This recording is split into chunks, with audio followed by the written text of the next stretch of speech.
Dear students, कैसे हैं आप लोग। स्कूल को मिस कर रहे हैं, फ्रेंड्स को मिस कर रहे हैं, है ना। हम लोग भी आप लोगों को बहुत मिस कर रहे हैं। टीचर्स भी बच्चों को मिस करते हैं। अभी लॉकडाउन पीरियड है और लॉकडाउन पीरियड में हमको लॉक तो रहना है, लेकिन बेटा डाउन नहीं होना है। आप लोगों के मन में ये प्रश्न आता होगा कि ऐसा क्यों हुआ, हमारे ही समय ऐसा क्यों हो रहा है, कितना पढ़ाई का लॉस हो रहा है, हम बहुत पीछे हो जाएंगे, हमारे फ्यूचर का क्या होगा, पढ़ाई कैसे कंप्लीट होगी, एग्ज़ाम्स कैसे होंगे। बहुत सारे कन्फ्यूजन्स, बहुत सारे क्वेश्चंस अभी स्टूडेंट्स की तरफ से आ रहे हैं। देखो बेटा, एक बात बता दें, प्रॉब्लम्स तो आती है और प्रॉब्लम्स के साथ बहुत बड़ी अपॉर्चुनिटी भी हमको मिलती है। बस पहचानना हमको पड़ेगा कि अपॉर्चुनिटी में हम क्या कर सकते हैं। ये ऐसा पहली बार नहीं है जो हमारा देश या हमारा विश्व ये इस तरह के संकट के समय से गुजर रहा है। आपको पता है, जब फर्स्ट वर्ल्ड वॉर और सेकेंड वर्ल्ड वॉर हुआ था, उस समय 10 से 11 साल के लिए स्कूल और कॉलेजेस बंद हो गए थे। उसके बाद धीरे धीरे सब कुछ नॉर्मल हो गया। 9/11 की घटना, उस समय यूएसए में बहुत समय तक पढ़ाई बाधित रही थी। बहुत सालों तक बच्चे पढ़ नहीं पाए थे, स्कूल कॉलेजेस नहीं जा पाए थे। भारत पाकिस्तान युद्ध, भारत चीन युद्ध, ये सारे समय इस बात का हमारे सामने एक एग्ज़ाम्पल है कि इस समय बहुत समय तक लोगों की, बच्चों की पढ़ाई बाधित रही। लेकिन क्या उसके बाद भविष्य ख़त्म हो गया? क्या सब कुछ ठीक नहीं हुआ? नहीं, उसके बाद सब कुछ ठीक हो गया। तो बस ये कुछ समय की बात है बेटा।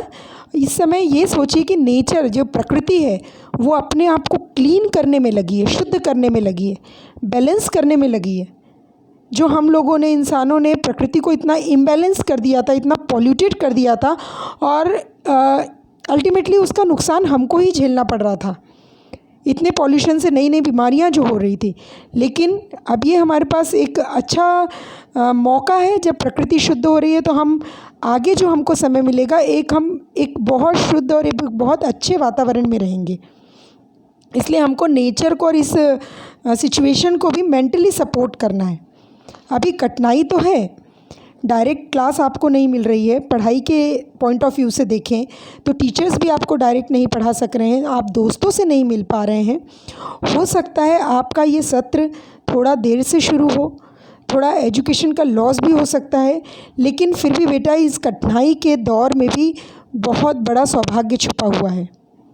Big problems gives the big opportunities, उसको हमको पकड़ना है। ये अपॉर्चुनिटीज़ क्या है? अब आप सोचिए, आपको ऑनलाइन रिकॉर्डेड लेक्चर्स मिल रहे हैं, नोट्स मिल रहे हैं ना, व्हाट्सएप के द्वारा आपको नोट्स मिल रहे हैं।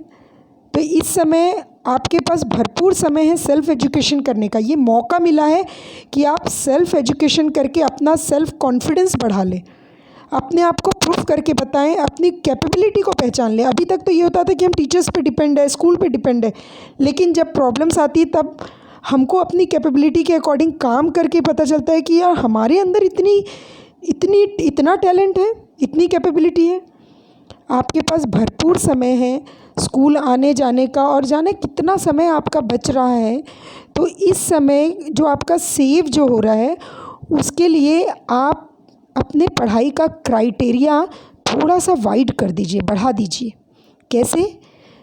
स्कूल की पढ़ाई के अलावा आप कुछ मोटिवेशनल बुक्स, मोटिवेशनल लेक्चर्स आप सुनिए, अपना सेल्फ कॉन्फिडेंस डेवलप कीजिए।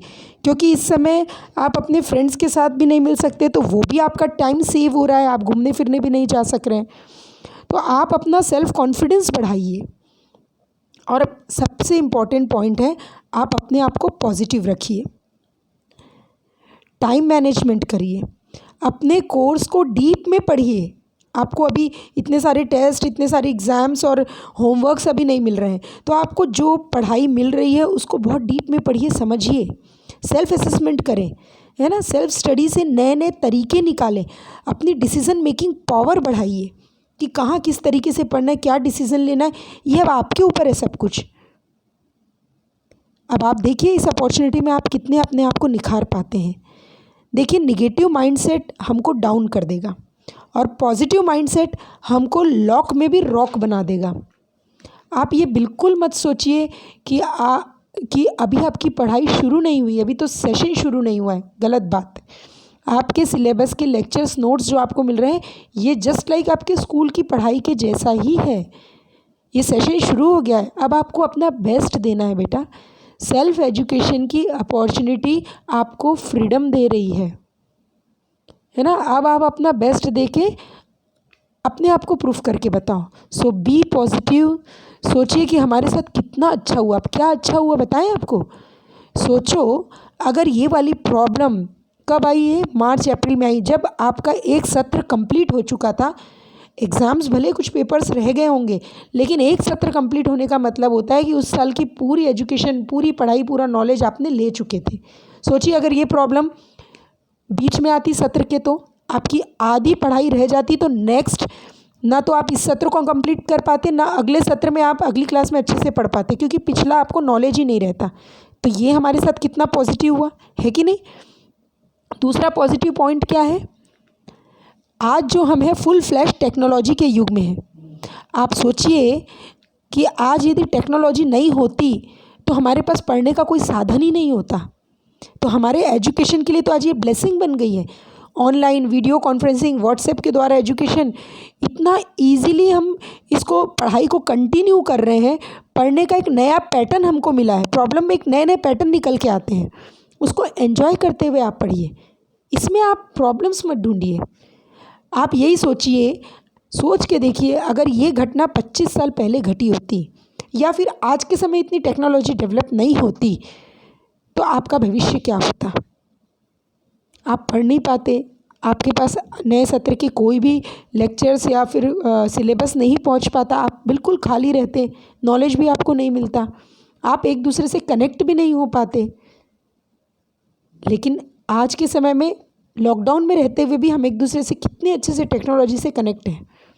बेटा अगर माइंडसेट पॉजिटिव है तो प्रॉब्लम में भी गोल्डन अपॉर्चुनिटी है, उसमें भी कुछ करके दिखा सकते हैं। और यदि माइंडसेट नेगेटिव है तो बेटा अपॉर्चुनिटी में भी प्रॉब्लम्स निकल जाती है। भगवान श्री कृष्ण भी सामने यदि खड़े रहें तो महाभारत युद्ध में अर्जुन के कंधे से गांडीव, जो उसका धनुष था, वो गिरते जा रहा था। उसको अपने जीत के लिए डाउट हो गया था, वो डर गया था, जबकि श्री कृष्ण उनके सामने थे, क्योंकि माइंडसेट नेगेटिव हो चुका था। और यही यदि माइंडसेट पॉजिटिव है तो पैर कटने के बाद भी व्यक्ति एवरेस्ट पे फतह कर लेता है। आपको पता है 29 ऐसे लोग हैं, इतने मनोबल के मजबूत हैं कि जिन्होंने पैर कटने के बाद भी एवरेस्ट को फतह किया, एवरेस्ट पर पहुंच गए। 29 लोग हैं इस विश्व में।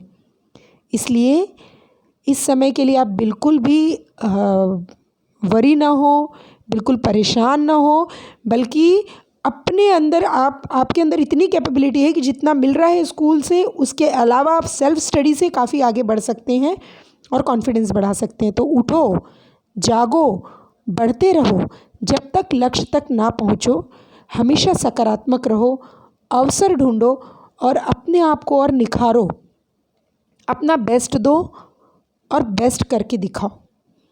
You can, you will, you can, you will. Thank you everyone, all the very best.